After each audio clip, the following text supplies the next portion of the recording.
Hey everybody, it's Lon.TV, and we're taking a look today at the 10th generation iPad. This is kind of the entry-level model, although Apple is still selling last year's iPad as well. And this new one is a significant hardware redesign. It reminds me a lot more of the iPad Air now.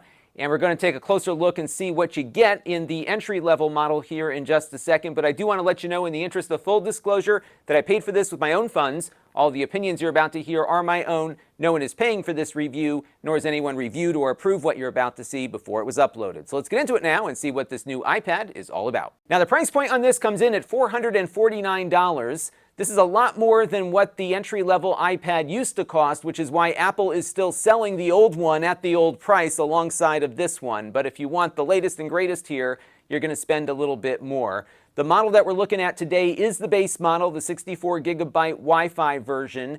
They also have one with more storage, and there's a cellular option too. The cellular supports 5G, but not the faster ultra-wideband 5G that you'll have on the iPad Pros. This one comes in with a 10.9-inch display, the same size as the prior models. And like the other models that you can get, this supports the Apple accessories that plug into these pogo plugs here on the side. So you do have some ability to use your older peripherals with this one if your prior iPad had these connectors on them. The display is not laminated, although it has an oleophobic coating, they say, which should cut down on fingerprints a bit. But the laminated displays on the upper-end iPads will look nicer than this one. But it does support True Tone.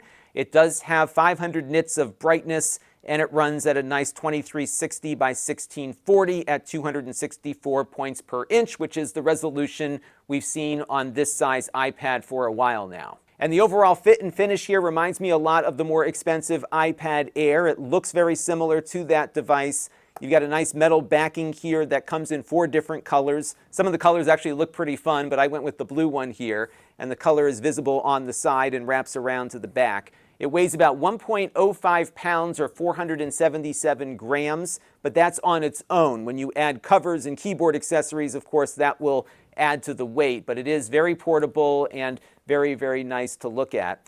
The processor on this new device is the A14. And this is a chip that we saw introduced with the iPhone 12 a couple of years ago. It's very capable, and to be honest with you, most of the software you'll run on an iPad will never really take advantage of what these devices can do. So you shouldn't have any app compatibility issues, even with higher-end stuff, and we'll take a look at an example of that a little later in the review. Now, you do get stereo sound out of this when you're in the landscape orientation. There's speakers on the left and the right, and it will properly orient things if you flip the iPad over as well, which is cool to see. But it doesn't offer stereo when you're in portrait mode because there's only one speaker on each side of the iPad here. So landscape is going to be it. And we'll be talking about the camera in a minute as well because that also has a landscape preference to it. There is no headphone jack on this new one, as you can see. So you will need to get a pair of AirPods or some other Bluetooth headset to work with it. You can, though, of course, attach a USB-C dongle to get wired headphone capability, but then, of course, you have to walk around with something. Prior iPads did have headphone jacks in this end of the model range, but not this new one. And speaking of USB-C, the other iPads at the low end used to have a lightning connector like you'd have on the phones. This one now is following the direction the other iPads have gone and is now running with a USB Type-C connector. Now, this is a full-service USB port, so if you plug this into a USB-C hub or docking station, you can get video going out to an external display or capture device. You can have data devices like storage and network adapters going in, along with the device charging through that single cable at the same time. However, they have limited the performance of the USB port for data devices, so it will operate at a maximum of 480 megabits per second, whereas the other iPads in the line have a much faster 10 gigabit USB-C connector on board. So if you were to plug Ethernet into this, for example, you're not going to get gigabit speeds. You're going to get around 300 megabits or so. That's what I got in my testing earlier. So it's not the fastest port for data, but it is fully functional and compatible with many USB-C docking stations out there. Now, they are definitely focused on a landscape orientation for this device because the camera is now located here. It used to be located over here. Like the prior model, it has a 122-degree, 12-megapixel camera on board. As you can see, it's got a pretty wide angle here, and by default, it's going to digitally crop and zoom a little tighter here. And then if you're in an app that supports it, like FaceTime, what you'll see is the camera automatically and digitally zooming and cropping the image to keep you centered. So you can move around a little bit and you'll remain pretty much in the center of the frame if it's able to see your face here. It works pretty well most of the time. As you can see, as I move the camera position around, it is panning to adjust to the right angle. You can only go so far, though, based on what the camera's field of view is, but it does look pretty nice. It'll output 1080p at 60 frames per second max on the front camera, and it's very well suited for doing web conferences and that sort of thing. And they also upgraded the rear camera here. It is now a 12-megapixel camera with a 1.8 aperture. You can see some photos that I'm running under this right now to get a feel for that. It can also now record 4K video at 60 frames per second, which looks great. The stabilizer is just a digital one, but it does stabilize fairly well when you're walking. Now, this iPad uses TouchID versus Face ID to get in, and the fingerprint reader is integrated into the power switch. So if you push the switch and just hold your finger there for a second, it will authenticate you and log you in. I found the performance on this to be quite nice. We'll go over to the nasa.gov homepage real quick and see how fast that comes up. And as you can see, everything springs up very quickly. This does support Wi-Fi 6, and a little bit earlier we did do a Wi-Fi speed test with this thing, and we found we were getting about 600 megabits per second in both directions using a speed test app off of my Wi-Fi 6 access point in the ceiling here. So very good performance on this device, and you will see for the basics here a more than adequate experience for browsing the web. And I think if all you're doing is some of this light-duty work, you may not need the more expensive iPad, because this one will certainly deliver the basics quite well, and I think on par with even some expensive PCs out there. Now, Apple never advertises how much RAM goes into these devices, but this new one now has 4 gigabytes of RAM versus 3 on the old one. So multitasking and split screen operations should be a little smoother now. So for example, I'm running my YouTube video right here. I can go into split screen mode and select the Safari browser here, and I can start browsing the web while I watch a video. I can also change the size of things here on the fly, and it's been pretty responsive here even when I've got a bunch of stuff going on at once. Another thing that you get with your iPad here is some really useful productivity tools. So you have basically an office suite that you get for free. So this is Keynote, which is a PowerPoint presentation.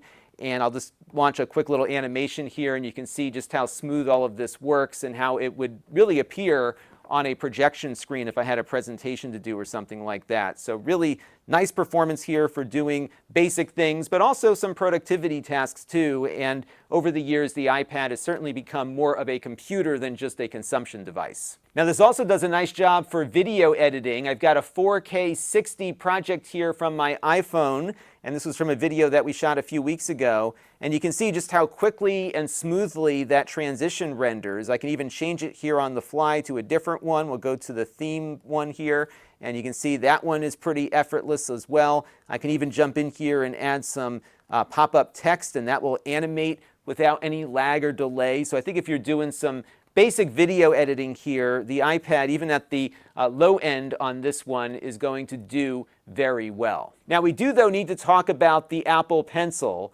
This new iPad still requires the first generation Apple Pencil. It does not work with the new second generation Pencil that's been out now for a couple of years. And the problem with the first generation Pencil is that it has a Lightning connector for charging and pairing, whereas this iPad has a USB Type-C connector. Now, Apple does make available an adapter, which you're going to have to get if you want to bring your pencil along with you to the new device. And new pencils will ship with that adapter in the box. But it's possible if you're buying these pencils somewhere, you might get one without the adapter, and you're going to need that in order to charge the pencil through the iPad and initially pair it up. So because the adapter is not available at the time I'm shooting this video, I was not able to test the Apple Pencil with it. However, my experience with the Apple Pencil over time is that it's one of the best writing implements for tablets in the industry, and I'm sure it will perform just as well here as it has on prior editions. But I really would have preferred for them to move up to the second generation pencil that doesn't need a connector at all. It just attaches to a magnetic charger on the side of the other iPads and is a much cleaner experience than what you get out of the first generation one. But it looks like Apple is going to stretch the first gen pencil's life a little bit longer here. So let's take a look now at its gaming performance. I've got my Xbox controller here paired up via Bluetooth, and what we're playing here is Oceanhorn 2. And this game can be found in the Apple Arcade subscription library. It runs great. It looks like it's running at a full 60 frames per second. It certainly looks nice. And a bulk, if not all, of the App Store game library is going to run here. And a lot of games support connecting up game controllers as well. The depth of the library, though, is not where a Nintendo Switch or an Xbox or a PlayStation would be at, but still, for the games that are in there, they're all going to run quite well on the A14 processor here. And hopefully, as time goes on and more titles find their way to this platform, you'll have a pretty good gaming experience. So overall, no complaints on the gaming side. And on the 3D Mark Wildlife benchmark test, we got a score of 7,807. And that is a nice performance bump over the prior generation iPad, but I don't think you would notice much of a difference using the device if you are currently with the older one. And that's an important point to make here because, again, a lot of the software out there really doesn't take full advantage of what these iPads are capable of. And at the higher end of the iPad line with the Air and the Pro, we're now seeing M1 and M2 processors being put into those devices, which are much more powerful. And again, not much software out there to fully take advantage of what they can do. Now, as far as battery life is concerned, this feels just as good as prior edition iPads did. I think you can easily get 10 hours out of it if you're sticking to the basics like web browsing and email and light productivity. If you are gaming or doing some video editing, that of course is a different story. That will reduce the battery life overall, but by and large, I think for basic consumption tasks, even video watching, the battery life on this new iPad should be just as good as the older ones. It certainly was in my testing with it. Overall, though, it's not much of an upgrade beyond its physical appearance here from the prior edition. And I'm not sure the price point here warrants people who are on the prior one to upgrade to this new one. If you haven't bought an iPad in a couple of years, it's probably a good one to upgrade to. But I think for those of you who are happy with the iPad you have, there is no compelling reason at this moment to upgrade to a new one. But overall, a very nice device here from Apple, and hopefully we will see a lower price in the future. That's going to do it for now. Until next time, this is Lon.TV. Thanks for watching. This channel is brought to you by the Lon.TV supporters, including gold level supporters Brian Parker, Chris Allegretta, Hot Sauce and Video Games, Logic KGR, Tom Albrecht, and Amda Brown. If you want to help the channel, you can by contributing as little as $1 a month.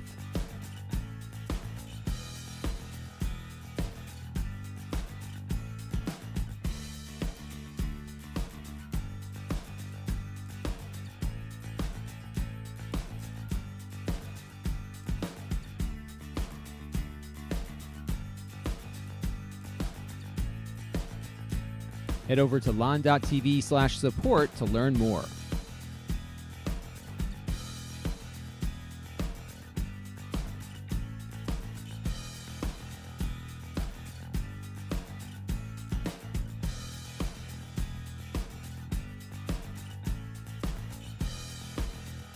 And don't forget to subscribe. Visit lon.tv/s.